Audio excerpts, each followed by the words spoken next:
fucking awesome. Come on, it's gonna be fucking awesome. You know the words. It's gonna be fucking awesome. That's it, say. It's gonna be fucking awesome. Yeah! Hiya, ho, ho, ho. It is me, Jesse Blaze Snider, the coolest geek alive. And, I don't know, I'm fucking excited. I didn't know exactly how to approach this. I'll explain why in a second. Because I'm changing up. This is episode number 100. And I wasn't even going to do it as an episode, but I figured, I was talking about doing it like a little preview episode to this thing that we're doing tonight, and I'll talk about it in a second. But I was like, well, still, then technically I have a 100th episode, and I didn't do an episode. But my Saturdays are usually like short episodes, like 15 minutes to like a half an hour or something like that. We'll do the coolest picks. And, well, basically, here's the thing. So for the 100th episode, I decided, I really want to support the podcast more and help us grow more. I'm a very, I'm a fan. I'm a fan of YouTube. I watch a lot of YouTube for myself. Like, that's where I get a lot of my information. Granted, I get my information a lot of places. But, week in, week out, I tend to spend a decent amount of time with a lot of YouTubers who I quite like. And there's actually a lot of YouTubers who quite like me, who will bring me on their show, like Doomcock, who I'm a huge fan of Doomcock. And I've got to go on Doomcock's Friday Night Frolics or whatever once or twice now, and I'm invited back. I'm going to be going again soon. He and I have become friends. And there's a great the film reviewers, Alan Ning and Chris Gore on Film Threat. Love Film Threat. I've got to go over there, and I helped them with their Star Wars on Trial a little while ago. I was doing impressions of characters for them and stuff, just as a friend. I mean, it's not like what I do, even though occasionally you hear me do some ridiculous impression or whatever. But I've become friends with Film Thread. I'll be going over there again soon to help them with, I think, the next trial, hopefully the Star Trek on Trial. And there's so many YouTubers. I've been a guest on Wes from Thinking Critical's podcast for a long time. Buddies with MVP and WDW Pro, which is like the Walt Disney World professional channel. So there's so many people over there who I love and admire, through friends. I'm friends. My friends are friends with nerd-lebrity and like some of those people, and I've been like they keep meeting them, and I'm going to be meeting them any day now. And it's a wonderful little family of people who are YouTubers, and I really really love that group. World Class Bullshitters. I've talked about them before. They've got a great channel. I haven't gone on their show yet, but we've been talking about doing it for a long time. Anyway, there's a lot of synergy for me with YouTube. I like YouTube. I appreciate YouTube. The only thing with YouTube was like, I got to be on camera, and I have a real love-hate relationship with my face. I've come to feel as though I have a face that some people want to punch. I swear, guys, I am like one of the nicest people you will ever meet. I love people. I like to make people happy. That's why I'm a writer. That's why I'm an entertainer. That's why I make music. That's why I do a podcast. I really enjoy people, and I'm sort of mortified over and over again when people like don't necessarily respond well to me in person. And I've had a part of me, because like I've dealt with this my whole life, when people meet me and see me, I don't necessarily look like what they imagine a geek looks like. So they superficially like remove me from what I tell them I am because they're like, no, that's not what a geek looks like. Because it just so happens, I'm kind of a rock star too. I make music. I've been making music my whole life. I'm fucking great at it. I tear the stage apart. I have energy coming out of my pores, sing my ass off, backflip, and I'm an athlete. I'm a jock. I'm a national champion semi-pro football player. I'm a mixed, person. I'm a balanced person. But my love is geek culture. This is what I've studied. This is what I enjoy. By the way, still kicking ass on Lord of the Rings. I'm up to the 4th chapter of the book. For those of you who've been paying attention to my journey with getting back to reading the book, and I'm so happy I've been fucking reading that book. Yay! After all these years, this is the furthest I've made it into the book. To remind some people, I bought a copy when I was younger. I was a huge fan of The Hobbit, and then I was really excited to read Lord of the Rings. But I bought a volume that collected all 3 volumes of the book because I was like, I'm totally going to read all 3, you know? So, but it weighed like 10 to 15 pounds. It was the heaviest book I owned. And I would try to bring it places with me, and it was giving me fucking back problems. So eventually I left it at home, and it was just on my shelf for years. And I was like so embarrassed because I'm like, I hadn't even read it. It's on my bookshelf. You know, usually something's on your bookshelf. It's like, I read that, you know? So I was like, there it is. All of the books that I've read and the fucking 10-pound Lord of the Rings, which is mocking me from afar. So I'm finally reading it. I'm so excited. Anyway, I am as geeky as they come. I mean, like, you know, as far as I'm concerned, I'm the poster child for geek culture because unlike most of my geek peers who throw their comic books across the room when girls walk over to the table, I don't do that. I'm actually quoting or mentioning a very classic story of me hanging out with my editor-in-chief of the newspaper. I went to CW Post for 3 semesters. I got hired out of college by MTV. I was technically going for broadcasting. They didn't have a lot of the majors that I wanted, and I didn't want to major in journalism. But I was on the newspaper, and I was actually my freshman year. I was the A&E editor of my college newspaper, and I used to produce myself for the A&E section for the college an 8-page pullout section I would produce every week. I love to write, and I love publishing. I really do. And making something. I didn't have a lot of writers. I used to write the thing mostly myself. And my editor-in-chief, who was, I don't know if he was a senior or a little older than me, but he loved comic books, and so did I. So he and I would just sort of bond over comics all the time. And he turned me on to The Authority. I remember. And I'm sure I turned him on to tons of books. And we were just, kind of 2 peas in a pod. We'd work together, because it'd be every week you'd be pulling out a pullout. So, it would be like Saturday night, Sunday night, Monday night, Tuesday night to get the newspapers out by Wednesday. And, a lot of bonding time. So he and I spent a lot of time together. And I remember I was just like, I was so blown away by what he did. We were at lunch. We're in the cafeteria. And we're both reading a comic. He's sitting on one side, I'm sitting on the other side, we're reading a comic. And some pretty girls start sort of approaching the table. I don't remember who they were or anything. But they were I don't know, from 10 feet away, he noticed that they were coming, out of the corner of his eye. And he threw the comic book that he was reading, across the room, clandestinely. So nobody would say, shoo, just threw it, shoo. Get rid of that. The girls cannot see me with this comic book.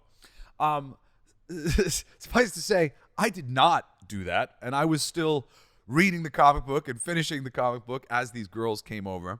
I can remember my mom going one day he's going to grow out of playing with these toys, as girls come into his life. And I can remember my dad saying similar things to me. And I remember saying to them basically I don't really have any problems with girls. They seem to like me okay.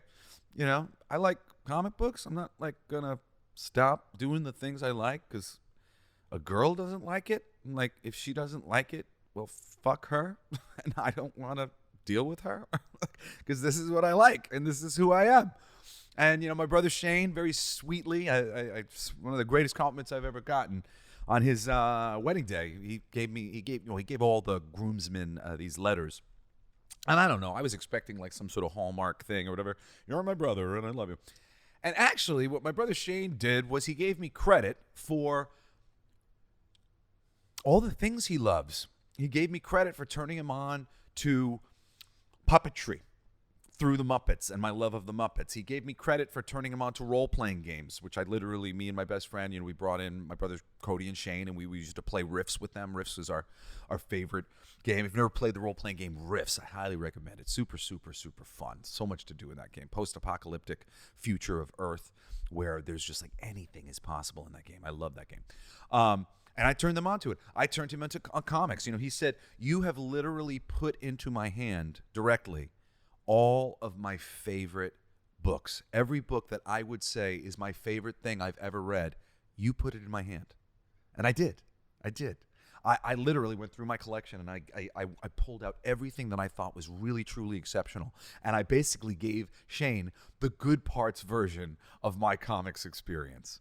Just like everything that I thought was fucking phenomenal, because I wanted to share it with him. And I thought he would like it, and he did. You know, and he's a comic fan, and he's a role-playing guy, and he's into all these things. And movies. I had this massive movie collection in my room. I had probably 5,000 movies. I put up shelves myself. You know, I stained all these long planks of wood black, and I just put up all these, you know, DVD with things, and I just had my whole wall was just a DVD wall. It was a huge wall, and in sections: comedy, action, very small drama section, relatively small horror section, because I wasn't a huge horror guy at the time.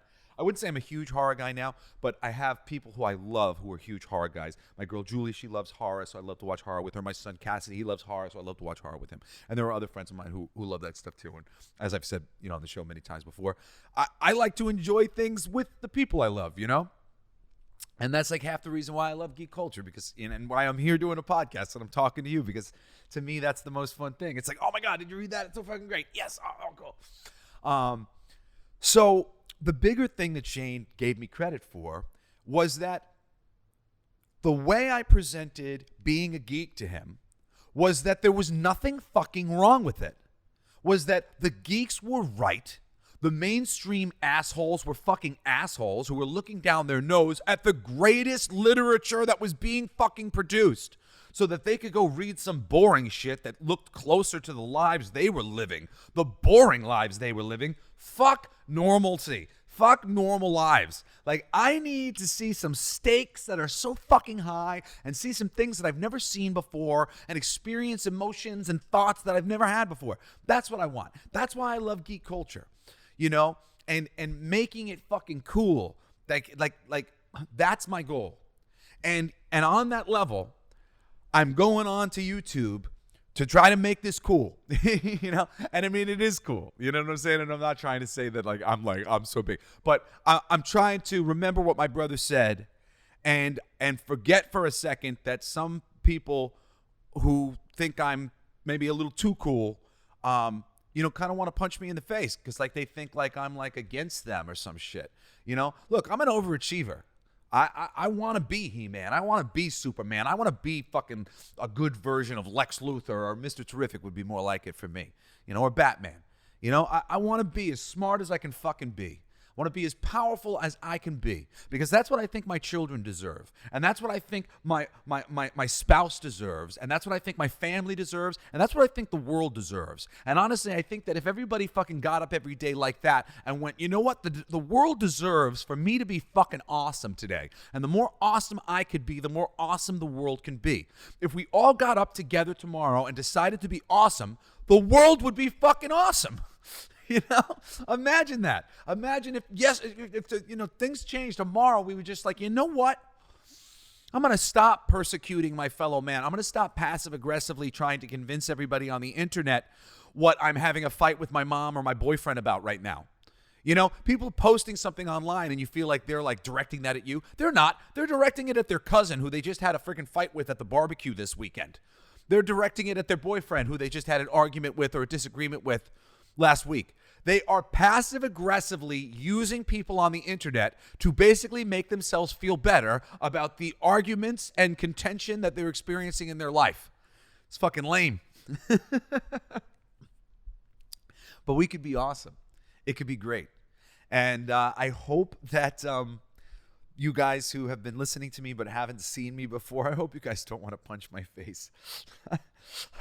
It's, you know, it's really like, it's a hard thing getting through life and feeling like you're too much for some people and like you bother some people. You know, I felt like this podcast was kind of like, and podcasting in general was kind of like my safe haven, because nobody could see me and I was just on a microphone, and I really liked that. It made me feel safe. Made me feel safe that nobody could see me, because I've come to feel like, I don't know, something about the way I look and how expressive I am, or how much energy I have. Like, a lot of times it's led to people not being really cool to me. usually speaking, it's not geeks. It's not usually my fellow brothers in the geek culture community. And I would say that more of my brothers here recognize me for what I am, a bit of a weirdo even within the geek culture community, but the truest, bluest geek you will ever meet in your entire life. Somebody who has nothing but respect for craftsmen, for artists, for sculptors, for brilliant creative writers and directors, and anybody who can do what they do at the highest level. You know, I'm a music geek too, and books, and like there's just so much shit to geek out over in the world, and like I love to love things, and I hope that this show will be just as successful and that you guys will enjoy just as much. I mean, granted, everybody who's listening as a podcast, you guys can still do exactly that. But we're going to try to expand, onto YouTube. So the plan is from now on, I'm going to do this Saturday show, even though this isn't Saturday. I was a day late because I wasn't sure exactly how I was going to do this. Because technically, this is the 100th episode, and I wanted the 100th episode to be my celebration with Aaron. But the 100th episode, I want to change the title of the show to Coolest Geeks Alive. I want the Sunday night show. We're going to do it every Sunday night at 8 o'clock Pacific.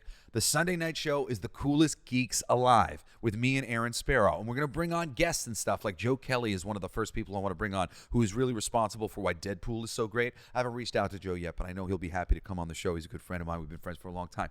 And the Coolest Geeks Alive. Joe's one of them. I want to bring on these people. There are so many modern artisans, great artists and great writers who fucking deserve your time and attention, and I'm sure have wonderful things to say, and I would like to be able to open this platform to them and be able to have them on the show and get them there. So Sunday nights, we're going to do 8 o'clock Pacific, me and Aaron, at least me and Aaron, and then possibly us with somebody else. We'll probably be doing a little bit of like a coolest pick format where we'll be talking about something, whether it's a franchise or a movie or something that we really love, probably either at the front of the show or at the end of the show, whatever it is, and then having our interview with our person, if we have a guest or anything at that thing. It'll probably be like an hour to 2 hours, depending on the show, and I'm going to be kind of figuring it out as we go, but I will be in person with my colorful mohawks and my, my amazing collection of geek culture T-shirts,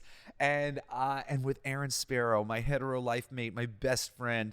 Aaron has written he worked for Greg Weisman, writing an episode recently of Young Justice, getting into animation. But prior to that, he's an editor for comic books. He was the head of the Disney license. He was editing all that stuff for Boom Studios. When I got hired, he's the one who hired me to go work on Toy Story over there. And I also worked on the Muppets eventually, which is what I originally pitched him. Me and him bonded. Well, we bonded over the Disney Afternoon, Darkwing Duck, and Gizmo Duck. We were supposed to do a Darkwing Duck, Gizmo Duck miniseries, which we were talking about writing together, which we never got to do, which is a bummer. But I mean, from the very beginning, before we were even best friends, we were talking about doing that together because we were both passionate about doing it. But I pitched him on the Muppets and how much I love them, and Aaron was very taken aback. He said that day he had hundreds of people approach him about working on any given property because they had all these Disney licenses. There was tons of people who were interested. He said, but I was the only person who came up to him and said basically how much I loved the Muppets.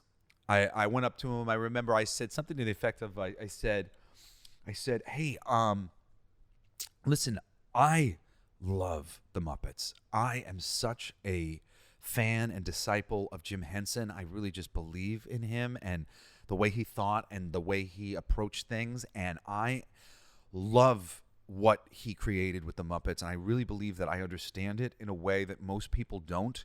And I see it done poorly a lot. And it always kind of pains me to see it done so such a disservice to the man, and I would love to have an opportunity to honor the legacy of Jim Henson because he deserves it, and just I feel like a lot of people are missing the point. And Aaron was just sort of like, huh, because everybody else was like, I want a job, I need a job. Are there any jobs? Are there some jobs? And I was just sort of like, I love this. Will you please let me work on it? And he found that compelling. and appealing. And he didn't have any Muppets work for me at the time, but he said, I am looking for some pitches or whatever for Toy Story. And they actually had already hired somebody who was already working on a Toy Story thing. And they retroactively switched horses, and they switched it to me. They gave me the job. It was one of the most like pat on the back kind of moments of my life. They were so happy with what I had pitched that they very quickly changed up the solicitation and gave me the book. And that was very cool. So me and Aaron worked together for a long time at Boom. And he is a great person to work for, really reasonable, wonderful, kind human being. And because of that, he's a great editor. And when he got fired by that company, they were trying to blame problems that they were causing that Disney was upset about. They tried to blame him and say, oh, it was all him. We fired him. All good. But Disney was working directly with Aaron, and they knew that Aaron had nothing to do with any of the problems that were going on, and that it was all Boom Studios. So Aaron was actually back working for Disney within 2 years, despite the fact that Boom Studios tried to smear him and like literally get him out of comics. Aaron's had that happen to him many times. Similarly, like the way I have a face that people like to punch, Aaron does too, in a little bit of a different way. But Aaron is just too fucking smart and too righteous. He is such a righteous man. He's really a real good guy. They talk about DEI and diversity and all this stuff. Aaron and I are against that, right? We're against all of this unnatural diversity. But meanwhile, if you go look at every book that we've ever been credited to working on, you will find a more diverse staff and group of people working on our books than most anyone, despite the fact that me and Aaron are both white guys. And that has happened completely naturally from us gravitating towards the people who are enthusiastic and sweet and kind and whatever else. And whether it's, and I hate fucking bringing these, because all the people that I work with, as far as I'm concerned, they're just human beings. But it's just like in this day and age, it's so silly that the mob was trying to come for Aaron for a whole bunch of different weird things. And mostly it was because he wouldn't kiss the ring. And he was white. He wouldn't kiss the ring, and he was a white guy. But meanwhile, like we've been using Darren Bennett and Word Design, which is his lettering company. Darren's awesome. Darren's black. I mean, again, I fucking hate like pointing that out, like that fucking matters. And then DC Hopkins, who works under Darren, is white. Like Darren hired DC because DC's great. Darren's not racist. We're not racist. Like we just picked the people who were great for the fucking job. Erica Tariquez, who's our book designer in a lot of cases. Erica's such a sweet lady. She bought King of Kings, but didn't buy anything. She just sent me like $100 for the King of Kings book or whatever. But of course I sent her things anyway. Some Andrew Dahlhaus and the amount of girls who worked on the Muppets and just different Disney things that we had. Amy Memberson and Shelley. Oh, I'm hesitating to say names because I don't want to mispronounce all these people's last names and stuff. And I don't want to dyslexy some of them. Sometimes I'll do that. But I mean, really, like the Rolodex that Aaron has, it's filled with women. There were so many women who were getting ready to go to bat for him, the same way I was getting ready to go bat for him when there was this underground whisper network. There's this underground whisper network in comics who goes after people who they perceive as sexual predators, but they often aim at people who are not on the list. Aaron is like so respectful to women, it's crazy. Like he's like too respectful to women. Like he holds women on a pedestal, where I'm sort of like, Aaron, like, stop putting the pussy so up high. As they said in one of those movies. You're putting the pussy on the pedestal. That's your problem. You put the pussy up here.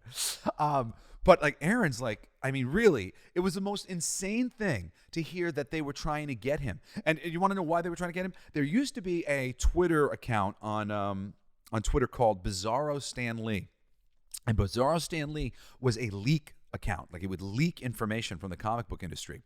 And I'm not going to out who Bizarro Stan Lee is, but me and Aaron knew who he was. He was a friend of ours, not like a really good friend of ours, but somebody that we knew and somebody we would see sometimes. And dude, when the shit hit the fan with Boom Studios, what they did was so fucked up it wasn't even funny. And Aaron was telling people. Do you know what happened? Of course he was telling people. It was fucking ridiculous what they did. Ridiculous. And Bizarro Stan Lee is, after I don't know if I was there that night, but Aaron said that he had come up to him, that they did ask him permission, and he said, you let a lot of stuff kind of slip out your mouth tonight, after he'd been unceremoniously fired. And Boom Studios, oh my God. I mean, I'm sure they've gotten better, but the fucking business practices of that stupid company, I mean, oh my God. Freaking Ross Ritchie is the poster child for me, for everything that's wrong with fucking comic books. A guy who probably has a little itty bitty dick, who's really fucking worried about it, and he's overcompensating on every fucking level. He's out in Hollywood, and all he wants to be is a fucking Hollywood mover and shaker. And I can see right through all that bullshit because I was born into celebrity, and I don't give a fuck. That's why I pick comic books. I didn't pick films. I could have fucking done films and worked in Hollywood. I do work in Hollywood. I host television shows and do all this fucking shit. I know the pretty people and I know that fucking world. I just don't give a shit about it. I care about intellect. I care about intellectuals. I care about craftsmen. So that's why I'm here. But there's a lot of people in comics who want to use comics as an excuse to rocket themselves into fucking celebrity in Hollywood. And what they did, and not only Ross Ritchie, but Chip Mosier. Chip Mosier actively was going around calling up different companies trying to get Aaron fired. Fuck you, Chip, you piece of shit. Chip would talk shit about every single person as soon as they left the room. People would leave the room, and then Chip Mosier would bah, bah, bah, bah, bah, bah, bah. Mark Waid left? All right, let me tell you about how shitty Mark Waid is. Mark Waid is literally holding up this entire company. The reason why Boom Studios exists is because of Mark Waid. And then Mark would leave, and then Chip would go, bah, bah, bah, bah, bah, bah, bah. And you would hear him talk shit about Mark, and you would go, holy shit, what's going to happen when I walk away from the table? And when Aaron was unceremoniously fired, Chip tried to get him fired from every job that he was out for. And Aaron is the man. He has the most loyal, creative group of people underneath him. And underneath him because he doesn't treat us like we're underneath him.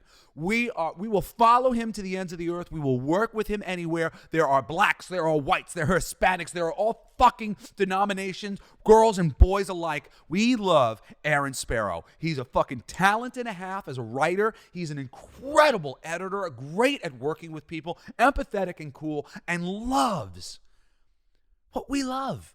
Loves comic books, loves superheroes, loves animation, loves wonderful fantasy, concepts of good. He is a good man. And I'm so fucking proud to have him as my co-host on my show. So that's who I've got. That's who I brought on. Not only that, Aaron is the funniest person. He's such a funny person. He's the funniest person I know. He is the king of the comeback. He's the king of the turn of phrase and just saying the right thing at the right time and just always being in his right mind and having his faculties available to him. And I have been threatening to do a show with Aaron for so long. I've kind of stopped and started and tried a couple things for a long time. But I believe that this one is going to stick because this is my show and I do this every week. And I'm going to transform this Saturday show into a Sunday night show with my best friend Aaron, and him and I occasionally bringing on some of our great friends in the geek culture community and the creative world to share, some of their experiences and their thoughts on things. I want to really try to keep our Sunday night shows positive and be focusing on a great movie or a great show or something like that we want to talk about. But it's going to be a lot of fun. It's going to be fucking awesome, as they say. And I'm so excited. I'm so excited to do this. And it's great. It's great. I wish I had an introduction for the show. I don't have anything like that. I wonder if I could somehow put something together by this evening. I don't know. Maybe I'll see if I can. A little bit poor planning on my part because I had a little bit of a plan, but it was a little shifting until recently. So anyway, this is essentially an advertisement for that, and then I'm going to do a little show. But I'm just going to keep it 10 minutes or whatever for the coolest geeks are dead. Tonight, 8 Pacific. It'll be 11 Eastern Standard Time, and you can see me and you can see Aaron, and it'll be our first show. And we're going to do a list tonight of the Coolest Geeks Alive. Right now I'm going to do the Coolest Geeks are dead. Who's actually still with us? Who's out there still making things at the highest level? We are going to make a list, and I think we're going to make it live on the air. We're just going to sit there and like, all right, who are we talking about? Who are we talking about? And like make a list, and anybody who comes, you guys can help us make the list, form the list. Who are the coolest geeks alive on this earth right now? That's what I want to know. Who are they? And that'll be tonight's show. But to celebrate my 100th episode. Guys, I've done this 100 times. This is my 100th time saying, hey, howdy, hi-ho, it's me, Jesse Blaze Snider, the coolest geek alive. I'm here. It makes me want to cry. 100 episodes. That's so fucking cool.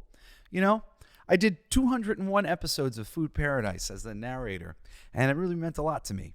201 episodes of that show. And, this is me. This is just me getting up and doing my show every Wednesday. And, and then every Wednesday and Saturday. I usually would record on Friday. But I'm so proud. I'm so proud, too, because I know, so many is a relative term, but enough for me. There's enough for me of you guys out there who tell me that you love me. And you feel close to me. And I love you. Thank you. Thank you.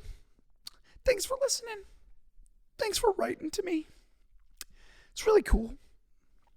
I can be sometimes like a bit of a solitary person. And sometimes I feel kind of lonely. I've been getting better at that. I've been getting better at not sequestering myself away if I'm having a hard time. These past bunch of years since me and my ex-wife broke up, and reinventing my life in a lot of different ways has been really hard, and I have felt lonely a lot of the time. And every letter or comment and message on Twitter, they really mean a lot to me, because you do this by yourself, and you're talking to yourself, and you're laughing to yourself, and you're like, I hope somebody's listening to this. Like last week I did that geek physical fitness, geek bodybuilding, and I don't even know if like you guys would be interested, but I felt like some of you would be. And, I haven't heard from anybody yet who heard it and was grateful yet, but I have to imagine, like, as I do it, that you guys are on the other end happy and glad that I was here doing this. Jim Henson is my idol because he said that he hoped that the world was a little bit better for him having been here. And that's all I want, man. I just want the world to be a better place because I was here. And I want your life to be a little better because I made this podcast, or I made a song, or I made a comic book. If that makes somebody's life, even just one person's life, a little better, well, then that's me doing the thing that I want to do. I want things to be better. I want to be part of the better. So, I love you. Thank you for letting me be part of your better, if I am. And thank you. Keep the letters coming and the comments coming, and please subscribe and like and all those things. It's really, really cool to be able to share this experience with you. I can't wait to start going to comic book conventions again and getting to meet so many of you guys. It just feels like my world keeps getting bigger and bigger, and in the best way. Anyway, I love you. I love you guys so much. I should have known I was going to cry. Episode 100. It just feels really like I've been doing this for a little while, and it's really rewarding. My dad was very, very supportive of this show, and I mean, he, like, when we first started, he was calling me like every week and just telling me how wonderful he thought the show was, and just how insightful he felt the things I had to say were. And he was listening going, yes, that's exactly how I feel.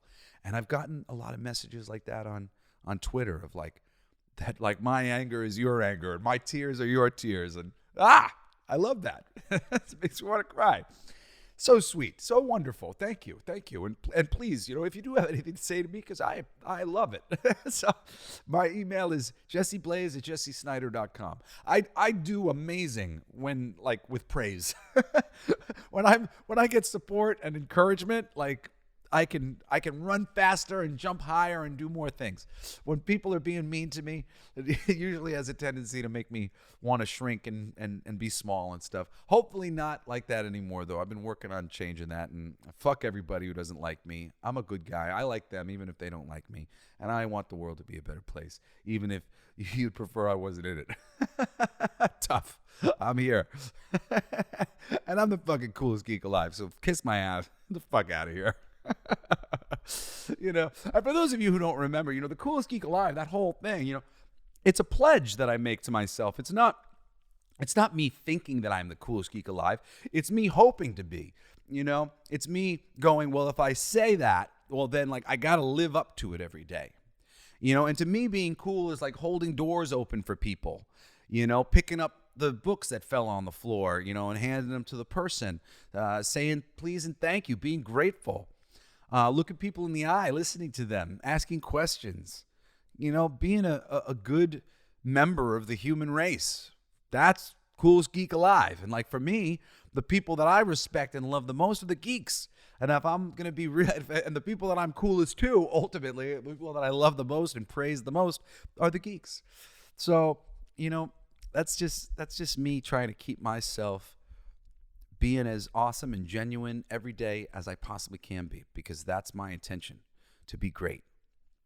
And you know what? I think that bothers some people. Some people don't like me because I want to be great, and because I am great in a lot of ways. I'm a great comic book writer. I'm a great musician. I'm really great at everything I do, because I don't want to be bad at it.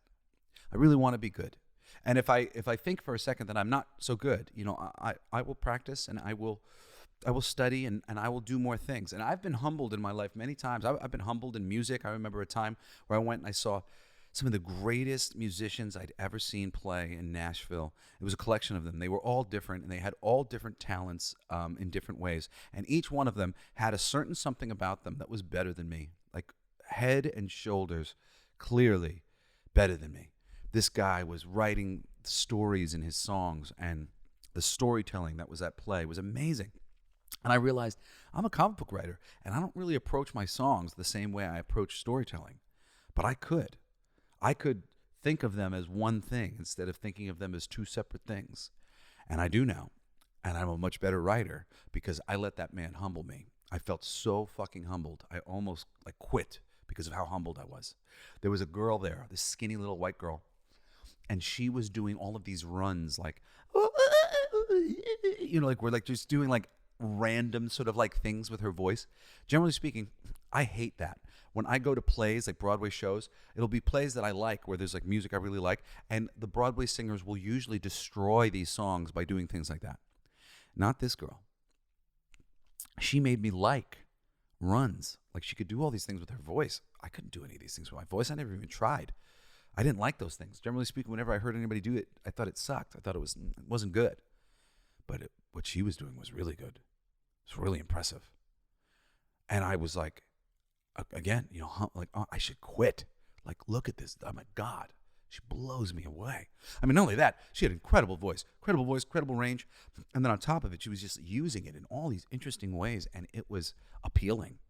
It was melodic and beautiful. And I went, wow, if she can do that and do it in a way that's really great, I bet I could too. I bet I could do it in a way that's great. I could learn.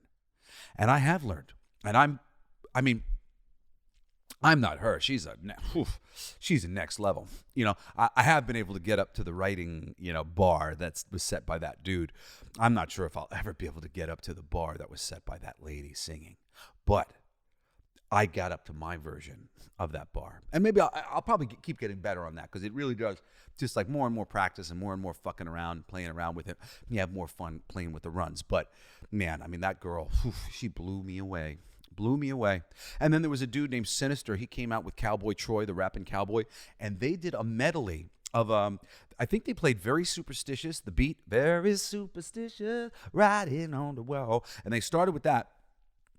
And then they switched without changing the music, and they switched to different songs. And they did Ball with the Ball, to Bang to Bang, Diggy Diggy, and they did Walk This Way, and they did Ice Ice Baby, and they did Can't Touch This, and they did Fight for Your Right to Party, and they did some of the greatest rock rap songs that you have ever heard in your life, all to the exact same beat, and just like played for 8 minutes doing this ridiculous version of this mashup, so great. So great. And I had never thought about doing covers like that so creatively in that way. I had never really put too much emphasis on that kind of thing. I'm being creative like that for a show, for a performance. But I was playing with bands and stuff, and that could be useful for me. I was like, wow, how come I hadn't ever thought to do anything like this? This is smart. This is brilliant. And I do things like that now. Me and my band are releasing, Dilf USA is releasing a very funny cover mashup of Two Live Crew's We Want Some Pussy to the tune of AC/DC's TNT. And we made a video for it. It's very funny, and the song's very funny, really, really well done. And things like that, recognizing the merit of things like that, comes from that night when I was so humbled. And there was more. But I mean, I won't get into all of it. But I just want to say, because it's worth doing, it's like goes to this thing of like you people who want to be the geek bodybuilders, and be smart enough to make the right choices and shit, when don't be these motherfuckers who want to punch me in the face because I'm so fucking bold and I'm decent at the things that I do. Be like me, fucking show up and go, fuck, I suck compared to these people. I'm going to be better tomorrow than I am today. Don't give up. Don't lash out. Don't be a jerk. Be awesome. Learn how to be awesome, And sometimes, it's not always possible. And sometimes you struggle, and sometimes you won't feel so awesome. But you try. You make the effort. That's it. I make the effort. And at the end of the day, I've spent most of my life hating myself because of how people tend to react to me. It's so weird because I'm like, I really try to be like, my intention and my effort is to be kind to everybody, is to make everybody laugh and make people smile. And when people don't respond well to me, I don't even understand. I mean, I'm a little Asperger's. So like, if you're a little Asperger's like me, like we're pretty innocent. Like we don't think like other people.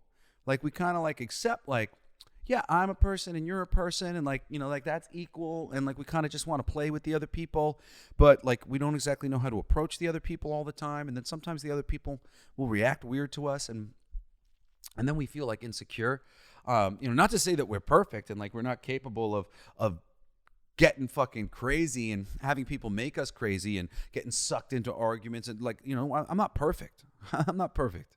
And please never think that I think that, or, I'm like anybody, I'm on a journey of learning and discovery, and I'm trying to grow and trying to be better than I was yesterday. That's my goal. But I do feel like people who are resting on their laurels, who don't give a shit about like really trying to improve themselves fundamentally on a regular basis, they kind of get a little annoyed with me because that's what I believe. I'm an idealist. I believe in that. I believe in improving yourself on a regular basis. And I hope that this fucking YouTube move isn't going to destroy my podcast. It shouldn't, because the podcast will still exist. But I hope it doesn't destroy me, that I'm going to be on YouTube and now I'm going to have to deal with people talking about my fucking face. Talking about me physically as opposed to talking about the things that I say. Because that's what it's about. It's about the things that I say. Don't punch me in the face because of the things that I look like. Punch me in the face if I'm saying the wrong things, and I'll take it. I'll take the punch in the face if I'm saying the wrong things, because I don't believe that I am. I believe that I say the right things because I study, because I love, and because I like to have the right answer. I like to be useful. And, that's the whole thing that this show is about. I hope that it's been useful to you in your geek culture journey of entertainment. I hope you've been watching these movies and these TV shows and getting into these franchises and things that I recommend. Now, 100 episodes in, we've covered so much stuff now. And I have a list. I have a long list of more coolest picks and more things that I want to bring up and talk about. And it's so exciting to know that, like, I'm never going to run out. I'm never going to run out of things to talk about. Not only because I love this stuff so genuinely, but because there's more. Like I'm constantly watching movies and reading books and experiencing more. There's so many great things, and meeting people, real people, who are making great things. And when I see great things, I just want to celebrate it. My brother Cody, he's a great film director. He's made music videos. He's made a whole bunch of short films. One of my favorite things to do is show people his movies, show people his music videos, just brag about him. And there's tons of comic book creators and musicians and people who aren't my brothers, who I love to brag about them too. I love that. I'm like, when I find something great, I just want to scream it. Oh my God, this is great. Has everybody seen this? I want everybody to see it so that we're having a shared experience.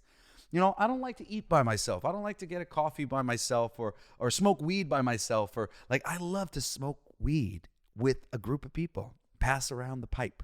Love to have dinner with a group of people and be grateful for being together and sharing in food. And, it's like, or drink, I don't want to drink by myself. Like, okay, cheers.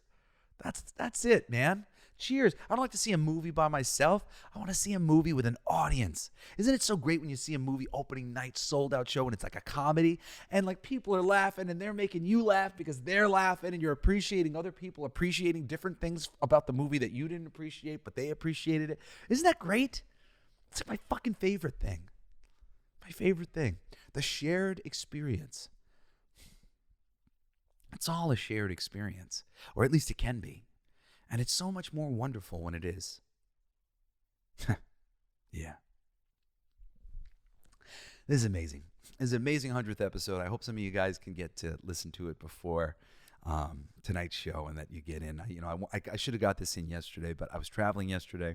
I'm actually in Florida right now. I'm staying for a month with one of my best friends, Sam, in Parkland, actually like down the road from where I lived in Florida, in Coral Springs, when I was in 2nd, 3rd, and 4th grade. I haven't seen my best friend Sam since 4th grade. He and I have been talking for years now, and he keeps trying to get me out here, been inviting me out here for a long time. Finally made sense for me to come make the trip. And so grateful to be here. I'm just in my buddy's living room. He's off at his girlfriend's house. He's divorced like me, and he actually spends like half of his week here at this house. So I got the house to myself, and he's got a pool, and I'm just hanging out and lounging in Florida in some nice weather. It's really nice.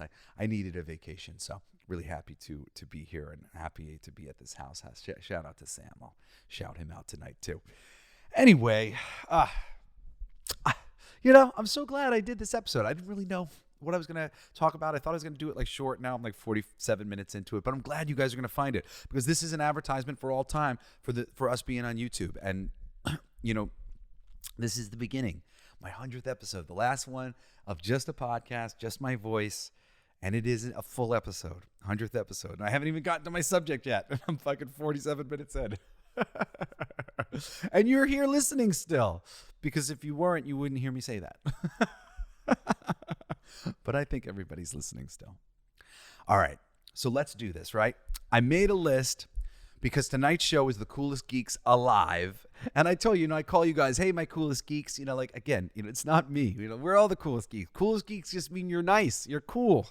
Just be cool to each other. And you're one of the coolest geeks. Hold open doors for people. Say please and thank you. You're the coolest geek. That's it. That's all it is, man. It's just genuinely loving things, being genuine, and being genuinely good, being genuinely cool. That's what it means to be the coolest geek alive. So tonight is the Coolest Geeks Alive. And me and Aaron are going to talk about living, breathing people who are still as brilliant as ever and making wonderful things. But I thought that only proper to send us off on the last episode of this show, because the Saturday show is going to be Coolest Geeks Alive, and the Wednesday show will just be Coolest Geek Alive. That'll be my standard show, but Coolest Geeks Alive will be on the weekends. So my 100th episode of, like, before we go over to YouTube, Coolest Geeks Dead. Who are the coolest geeks who have died? All right. Should I go backwards? All right. I don't know. This is such a fucking hard list to put into order or whatever, but I'm gonna go with this order that I have, because whatever. I did 11. Well, technically speaking, it's 12 because my 11th one is a cheat, which is Gary Gygax and Dave Arneson. They're no longer with us. They are the creators of Dungeons and Dragons.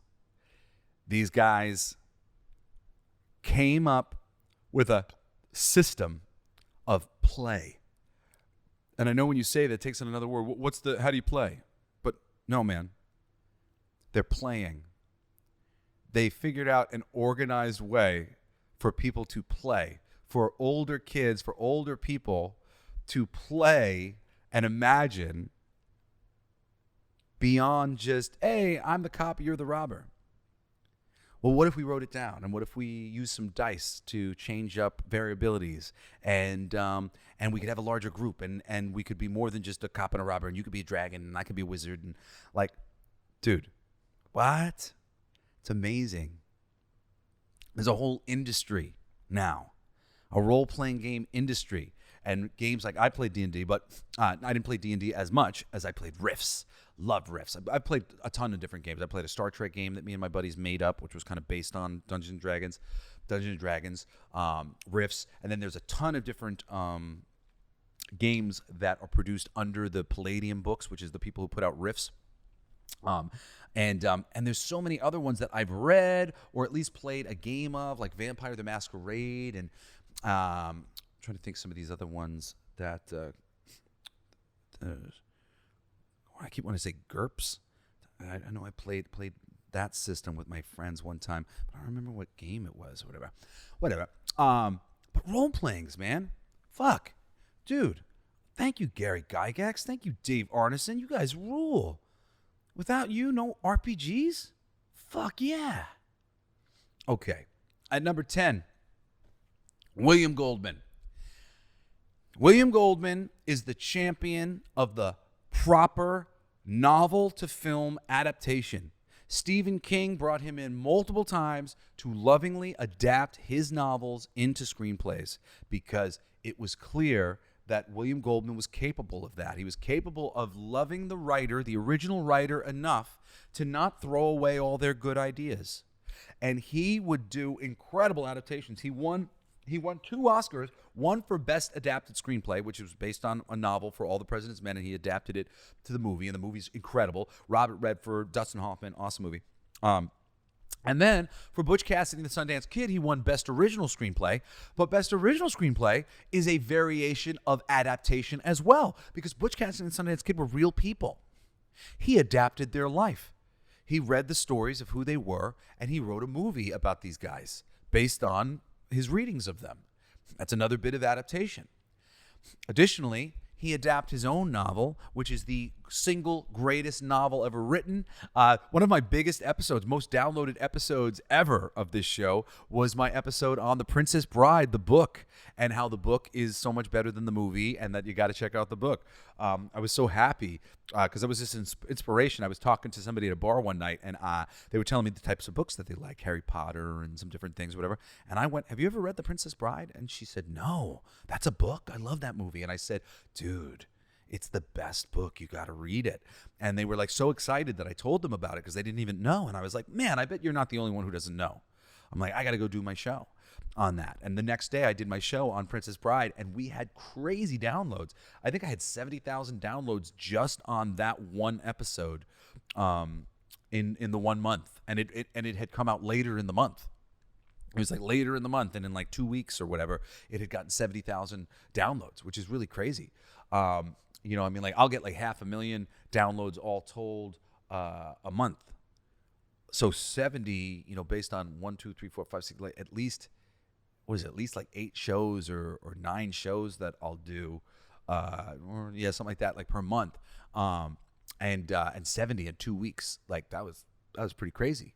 So I love that. You demonstrated that you guys loved it. So I was hesitating to put William Goldman on the list because, you know, like he's a film guy, but I say that Princess Bride gets him onto the list. So number 10, William Goldman. I love William Goldman. Number 9, you got Robert E. Howard. Robert E. Howard is, of course, most known for Conan the Barbarian. But, of course, I was talking just recently about John Carter from Mars.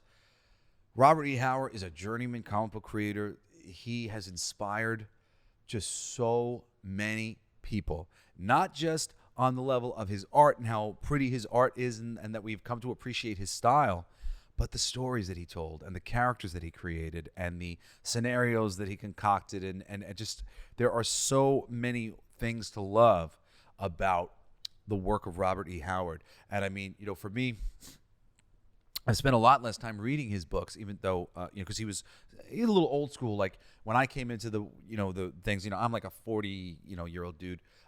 My friends who were like in their 60s, they had grown up reading a lot of those things and were recommending it.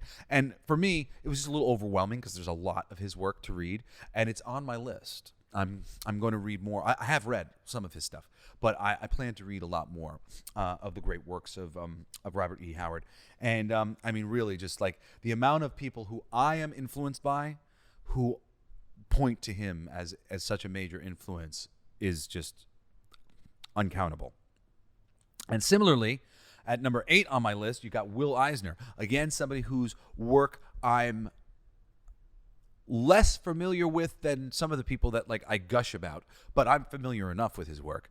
And as an incredible writer, an incredible storyteller, somebody whose book, The Spirit, went on for so long. So sad that that Spirit movie that Robert Rodriguez and Frank Miller did together was so shitty. I quite like The Spirit. Darwin Cook did some Spirit stories, and there have been some other people who've tried their hand at The Spirit since Will Eisner's been gone. And I have read some reprints and some bits of the Spirit here there, and they're great. They really hold up. They're very solid storybook telling, comic book storytelling. There's people like Alfred Hitchcock and stuff who, at a glance you might look at them and it seems old school, from a different time, a little passé. But then you go and you read what they did, or watch what they did, and you go, wow, like this is so timeless. Like, it's kind of amazing to think that people were so talented 60 years ago, because like you almost think that like everything's progressing, and certain things that you see that are older, like they don't make any sense to you anymore because they were kind of their time. But plenty of the things that were of their time are still of this time. And I do believe that the work of the great Will Eisner and the work of the great Robert E. Howard do really hold up. Like I said, they are on my list to get deeper and deeper into so many of the things that they've accomplished and worked on. Similarly, another one who I've maybe dug into a little bit deeper, at least in terms of trying to get my eyes on as much of their artwork as humanly possible, it's Moebius. And I would kind of put an honorable mention here right next to Moebius for Frank Frazetta. I didn't think of him as I was writing this list. If I had thought of him, there's a chance Will Eisner might not have made it on the list. I love Will Eisner, though. He deserves it. Frank Frazetta is great too. The work of Moebius is some of the most incredible artwork you will ever see in your life, like life-changing art. There are people who are alive today who are doing some similar things that I really love, work that I love, like Steve Scroce and what's his name, who does Shaolin Cowboy. What's that guy? He's one of my favorite artists, and I'm blanking out on his name. I hate that. Don't you hate that when you blank out on somebody's name who you really like, love, and respect? You're like, oh my God, how disrespectful. What's my guy? Shaolin Cowboy. Jeff Darrow. I love Jeff Darrow. He's my fucking favorite. He's my favorite artist, Jeff Darrow. Brian Bolin probably used to be my favorite artist, and I still like Brian Bolin, but Brian Bolin, like, there's a stiffness to his work that, damn, Shaolin Cowboy, Jeff Darrow. Jeff Darrow's work, Jeff Darrow's work has like this kineticism to it that I love. And Moebius, like, I think that Jeff Darrow's biggest influence has got to be Moebius, because there's some similarities. But Moebius, man, it's like when you look at his stuff, you just go, did an alien paint this? Was this guy an alien? Because this is fucking weird, like weird in the best way. Moebius, yeah. If you don't know who Moebius is, go look up the work of Moebius, some of the great work of Moebius, and your mind will be blown. All right, and number 6, J.R.R. Tolkien. I told you I'm 4 chapters into Lord of the Rings, but The Hobbit, I read The Hobbit like 3 times as a kid. I loved The Hobbit.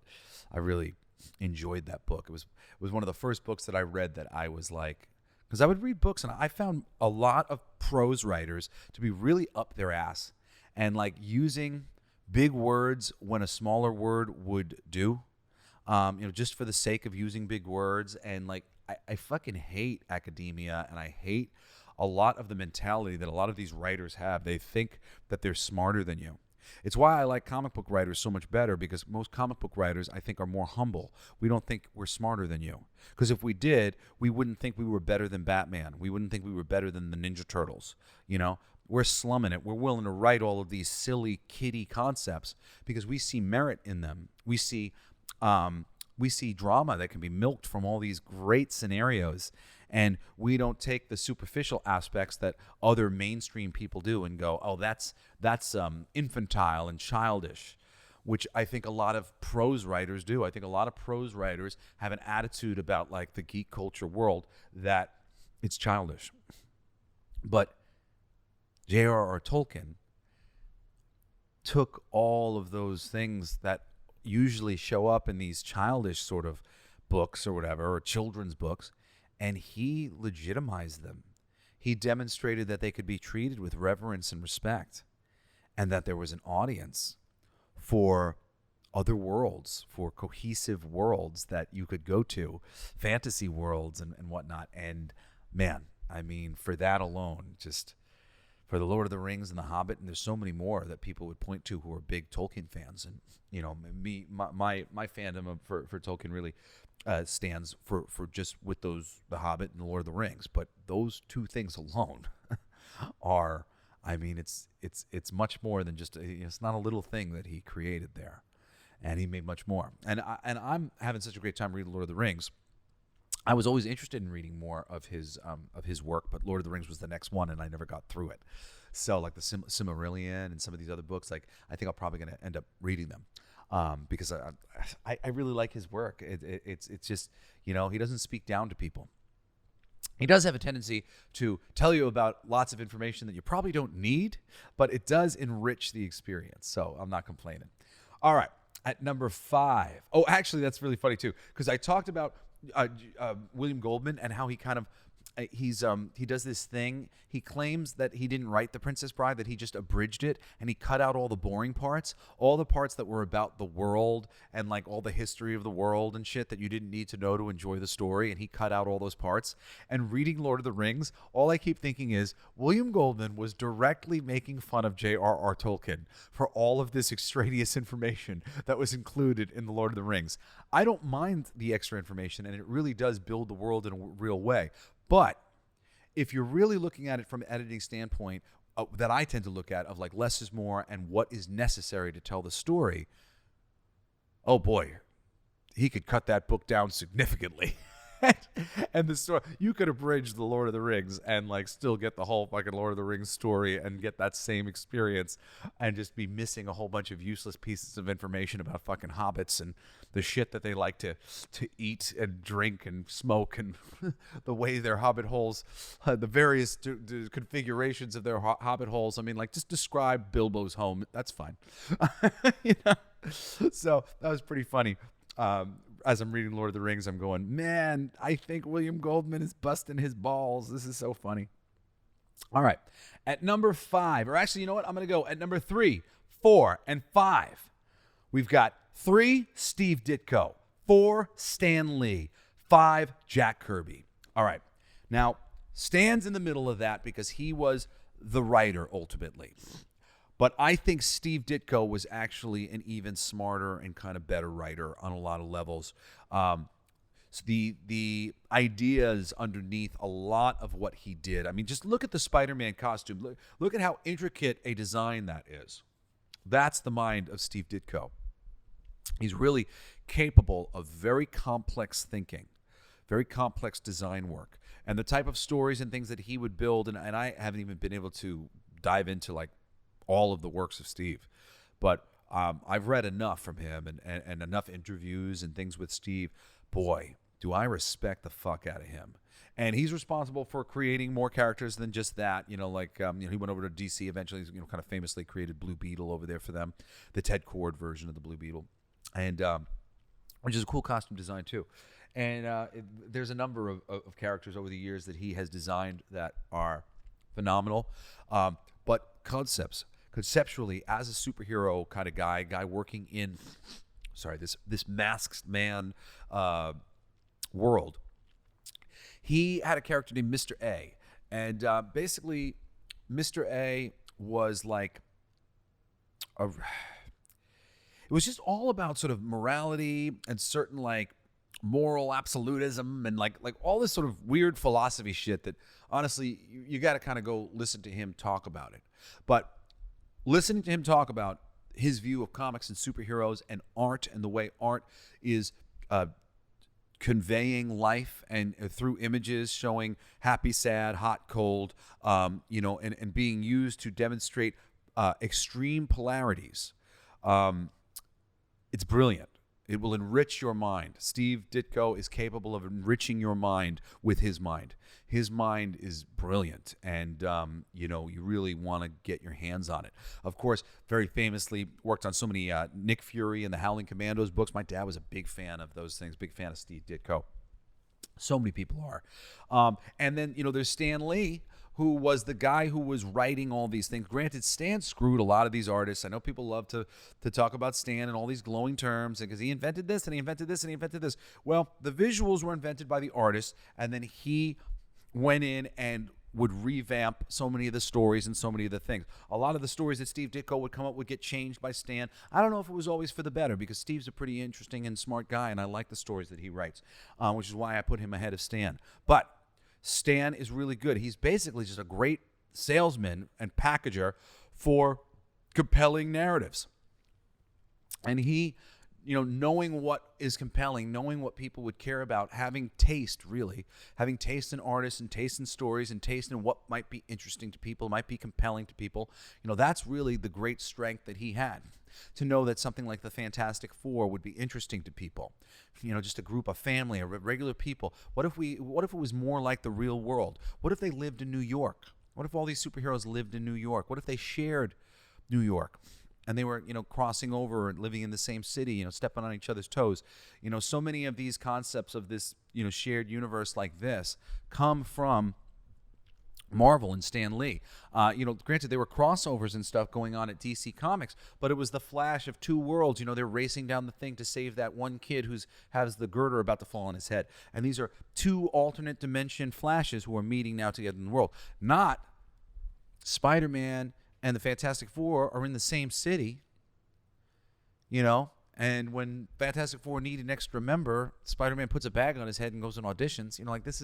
This is great stuff. This is the opportunity for weaving stories together and much larger stories to be told, and characters like the Hulk and Thor being able to be juxtaposed with one another as they cross over. And this character who's so far this way and this character who's so far this way, when they come together, they're better than the sum of their parts because we get to see them in a whole new light, interacting at a whole new level. So, Stan, you can credit him for just so many different things, and ultimately he kept that whole thing going. And, I'm sure he thinks he did the best he could. I'm sure ultimately he did do the best that he could. But there's a lot of people like Jack Kirby who ultimately died fucking, in poverty, not freaking doing really well. Stan died doing pretty well. And there's a lot more people than just Jack. And Jack had a much better leg to stand on and much better opportunities and stuff than most people. Sorry, my nose is stuffy.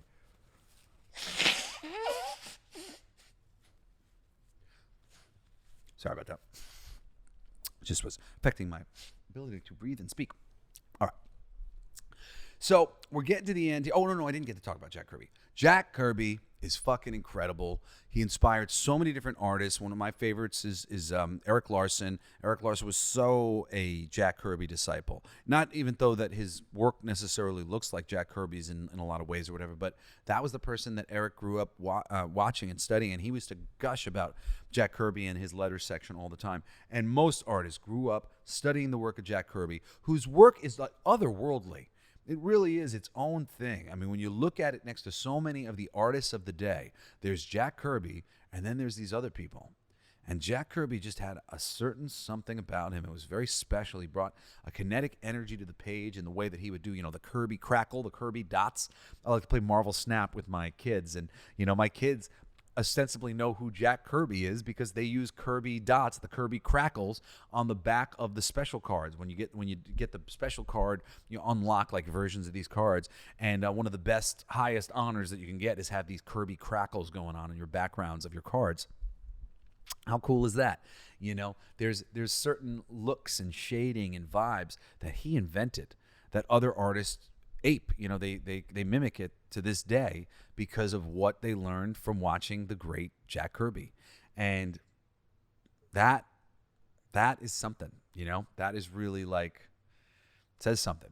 And I tell you what, I didn't even have as great an appreciation for Jack Kirby until my buddy. Well, I couldn't say he's my buddy, even though maybe he might say that he knows me a little bit. And he reviewed our book.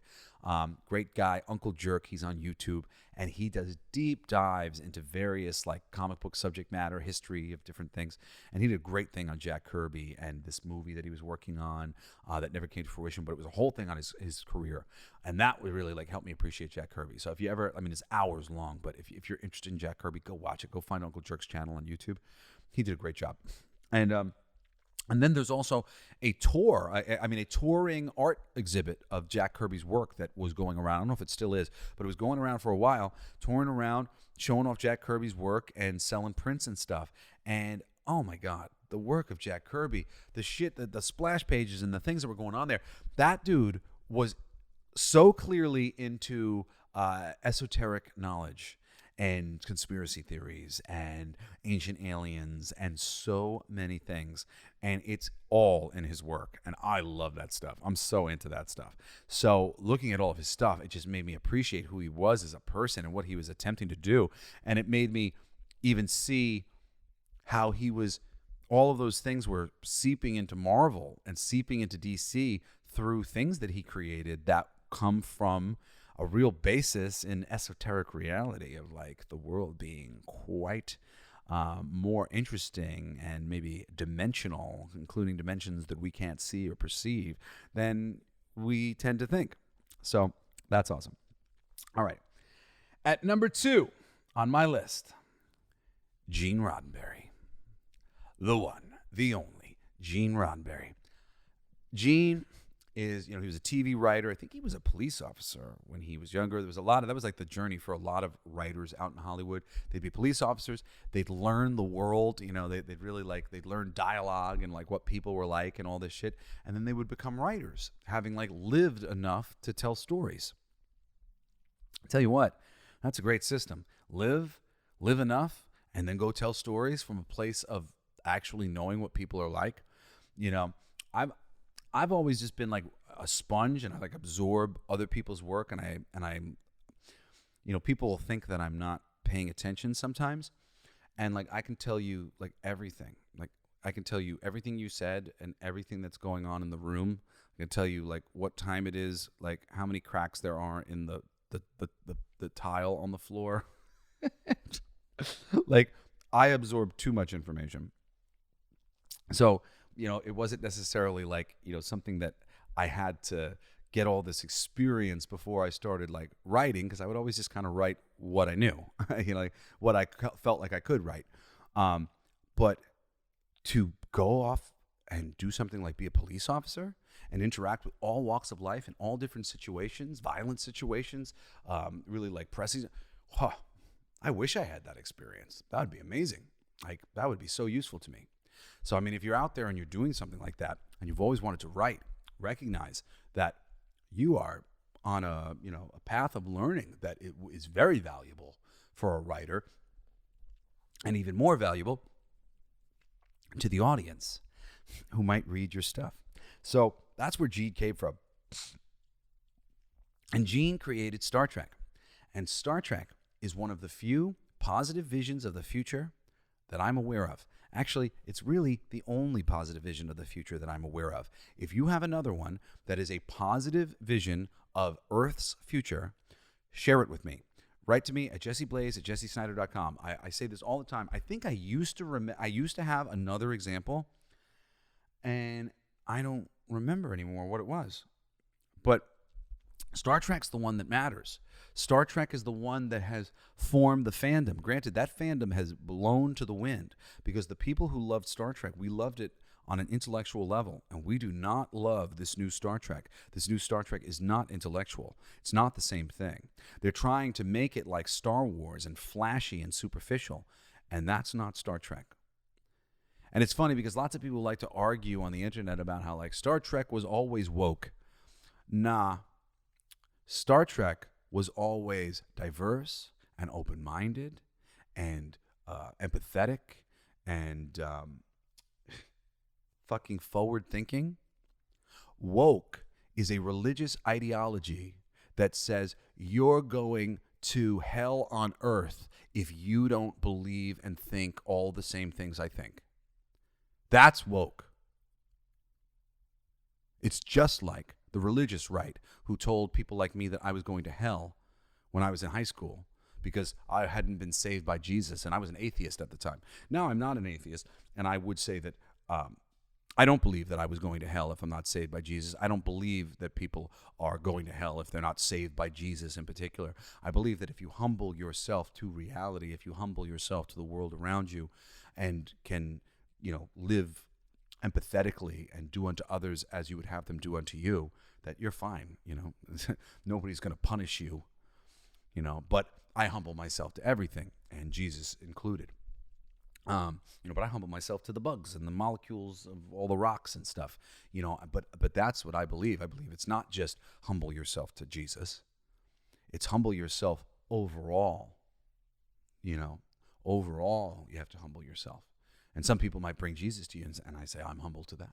And other people might bring the Buddha to you, and I say, and I'm humble to him. But that thing, that humbleness, well, modern Star Trek has no humbleness. Modern Star Trek is self-righteous. Modern Star Trek is woke. Modern Star Trek is worse than that, actually. It's violent, and it's deceitful, and it's dark. When I watched the first episode of Star Trek Discovery, and I realized that STD was about a Black Ops Star Trek ship. It was about the fact that the Federation was secretly just as shitty in the future as it is right now. Right now, we are living in a world of secret shit happening under the surface all the time. Dastardly things are happening. People are being killed without due process. All sorts of fucking wars taking place right under our nose, and they're telling us whatever the fuck they want to tell us. We never know what's really going on. This world is so complex and deceitful and fucked up. And Star Trek, the Star Trek that Gene Roddenberry created, was a future where things had fucking gotten right. They figured out that lying and deceit wasn't right, that we have to do unto others as we would have them do unto us. Breaks my heart. Breaks my heart what's been done to Gene's thing. I've talked about this so many times before, but one of the things on Gene's show was that the conflict of the show was not allowed to come from the crew members. The crew members had figured out largely enough how to get along. The conflict was supposed to be driven by outside forces. The outside forces drive the conflict. The conflict doesn't come from the interpersonal relationships. Every show and movie you watch, all of the conflict comes from the characters. Most of these motherfuckers don't know how to write things that structurally cause conflict. You set up scenarios that cause situations to become dramatic and difficult for people, and then you've got conflict coming from outside them, and how do they rise to the occasion? But that's not what the modern writers do and what the modern TV and film producers think is writing and think is story. They think that it's just two characters hating each other and going back and forth and being annoyed with each other and being different. I'm different than you, so you're different than me, so You want to experience something different than that? Go enjoy some Star Trek. Yeah, Star Trek knows where it's at. Knows that you can still have a compelling narrative and we don't have to be dicks to each other. That the story and the growth of characters doesn't come from them just bitching and complaining at each other all the time. That's not it. That's not how you make high art, man. It's really like, it's like a cheat. It's like, oh, you know what? We'll make this dramatic and intriguing by having people fight constantly. No. And honestly, that says that the fundamental story that you're telling is probably a lot weaker than you even realize, because it's not, it's just like a petty human conflict. Petty human conflicts don't really necessarily teach us anything. It's about people being put in very specific situations to challenge the heart of their nature. You know, it's Storm feeling claustrophobic, and then Magneto tries to, contains her in this thing during the heat of a battle, and she is having a panic attack on the battlefield. And she's the most powerful person, and she has to calm herself down to, do something to get this thing off her, to get her out of this scenario. How am I gonna save myself from this? I gotta overcome this great fear that I have. That's, Magneto's able to cage her in a thing, so now we've got that thing that she's set off by, that's in her fundamental nature. It's not just Rogue says something to her that pisses her off, and I don't like that boyfriend that Rogue's dealing with. You know what, Rogue? You don't understand the way the real world works because you come from America and I come from Africa. Like, fuck you. This is where all of the conflict in all of these shows is coming from. And it's like, ugh, it's awful. It's such a disservice to fiction, if you really like, and in characters and the characters that are being written and talked about, especially these characters who have been around long enough for us to get excited about them and be fans. All right. Number 1 with a bullet on my list of the coolest geeks dead. Come on, you know who it is. If you're at home, if you've listened to all 100 episodes of my show, who does Jesse Blaze Snider think is the coolest geek alive? If you listen to the episode that I titled The Coolest Geek Who Ever Lived, you know, Jim Henson. Jim Henson literally changed puppetry, brought it into the mainstream, essentially created a new subgenre of things, changed practical creature effects and special effects, changed just like so many movie filming techniques and things that they had to learn and figure out. He used to make short films because he was an experimental filmmaker. Let me see if I can figure out how to do this, figure out how to do that. And then thinking outside the box in ways that like blow the mind. The biggest one for me was when I found out what Jim Henson thought, what his thought process was for creating Fraggle Rock. The pitch for Fraggle Rock was world peace. He made Fraggle Rock to teach children world peace. And when I heard that the first time as a younger man, I was so humbled, because I was like, what? Like, world peace? Like, oh my God, like that's ultimately the concept of fucking Fraggle. I mean, like, how is this man world peace and he gets Fraggle Rock? And how does Fraggle Rock teach world peace? Well, Fraggle Rock is like 5 seasons, and Fraggle Rock features like 5 unique races of people. There are human beings, there are dogs, there are doozers, there are Fraggles, and there are ogres. There's also the trash heap and a couple other little things there, but largely those are the groups of people. And over the course of the 5 seasons of Fraggle Rock, the Fraggles, who don't usually get along with the doozers, and the doozers and Fraggles and who are scared of the humans, and the ogres who don't like any of them, they gradually become friends.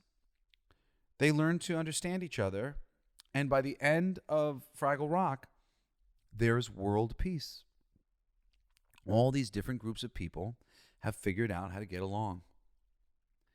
And in 5 seasons of television, Jim Henson taught kids world peace. Fucking amazing. Fraggle Rock, The Muppets, The Labyrinth, The Dark Crystal. Now we got The Dark Crystal Resistance, thank God. If you are even minorly a fan of The Dark Crystal, like, especially if you're a fan of it visually, you need to watch Dark Crystal Resistance. His family, the Henson family, they love him so much. They're so fucking good to him. So grateful that his family's still around, honoring his legacy in so many ways. Jim Henson is the man. He's the king of the geeks. Because what is it to be a geek? It's to fucking do the things that the other people don't understand. It's to demonstrate the value and the worth in something that other people think is crazy. Something that other people think is witchcraft or fucking, I don't know. What are words? I try to think of all these words that describe the hokum nonsense. Just all bullshit. You're going to go puppet wiggling. Do the puppet wiggling. You're going to go put your hand in a piece of felt and Kermit Frog here and pretend. Well, these are the guys. These are the pretenders. These are the coolest people who have ever walked the earth, trying to make it a better place for people like you and I. A place filled with color and filled with excitement and filled with stories and filled with lessons and filled with characters that we could love.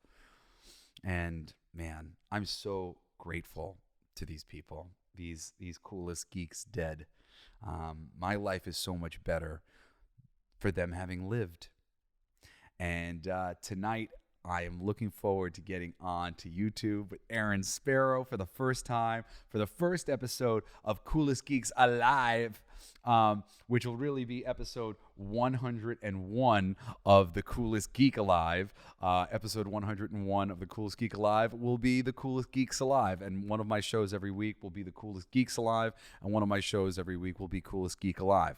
But I'm so excited that Aaron is honoring me with his presence, and he will be my not my sidekick, but my partner in crime every week on the show. So it's really exciting. I hope you will join us tonight for the first one, but every Sunday night at 8 Pacific, 11 Eastern Standard Time on YouTube for the live version of the show. And I'm going to be doing my show Wednesday at noon Eastern Time. Noon Pacific Time. And I'm excited about that. I'll be on camera by myself, for the first time doing the show. I hope that you will watch, and, I hope that you don't mind my face and don't want to punch it like so many have before. But whatever, I'm getting over it.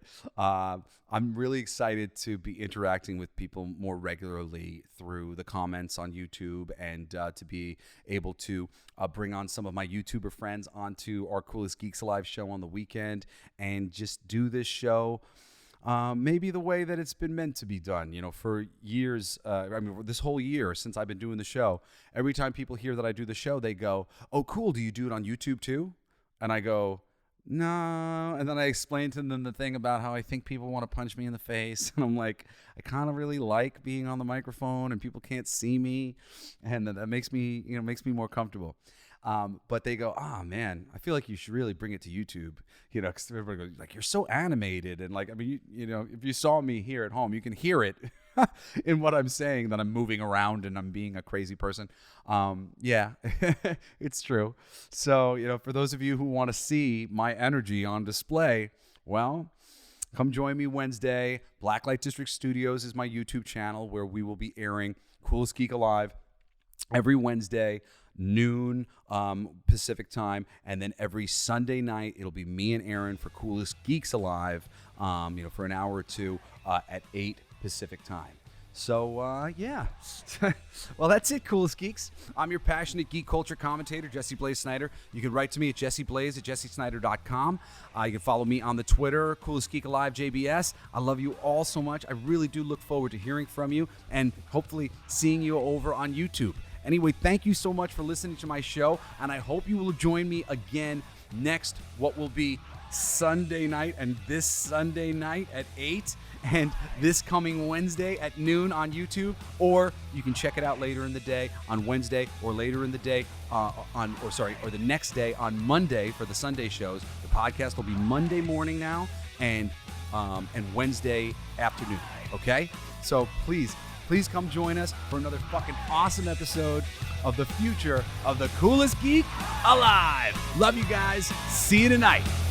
You've been listening to Coolest Geek Alive with me, your host, Jesse Blaze Snider. Don't forget to rate, comment, and subscribe for more excellent geek culture content. Thanks for listening. It's my favorite part!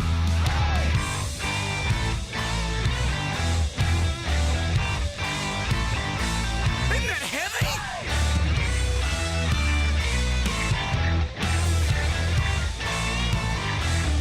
I'll play that! It's gonna be fucking awesome! Coolest alive! It's gonna be fucking awesome! Stay with your tribe! It's gonna be fucking awesome! Revenge of the Geeks! It's gonna be fucking awesome! Week after weeks! It's gonna be fucking awesome! Laughing with you! It's gonna be fucking awesome! And crying sometimes too! It's gonna be fucking awesome! Spelling it out! It's gonna be fucking awesome! Making you shout!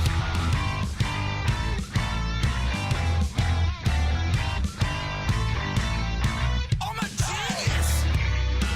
I got lyrics coming out me bum for days!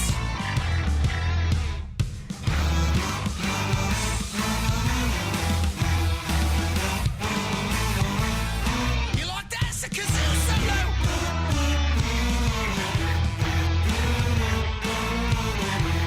I played that too!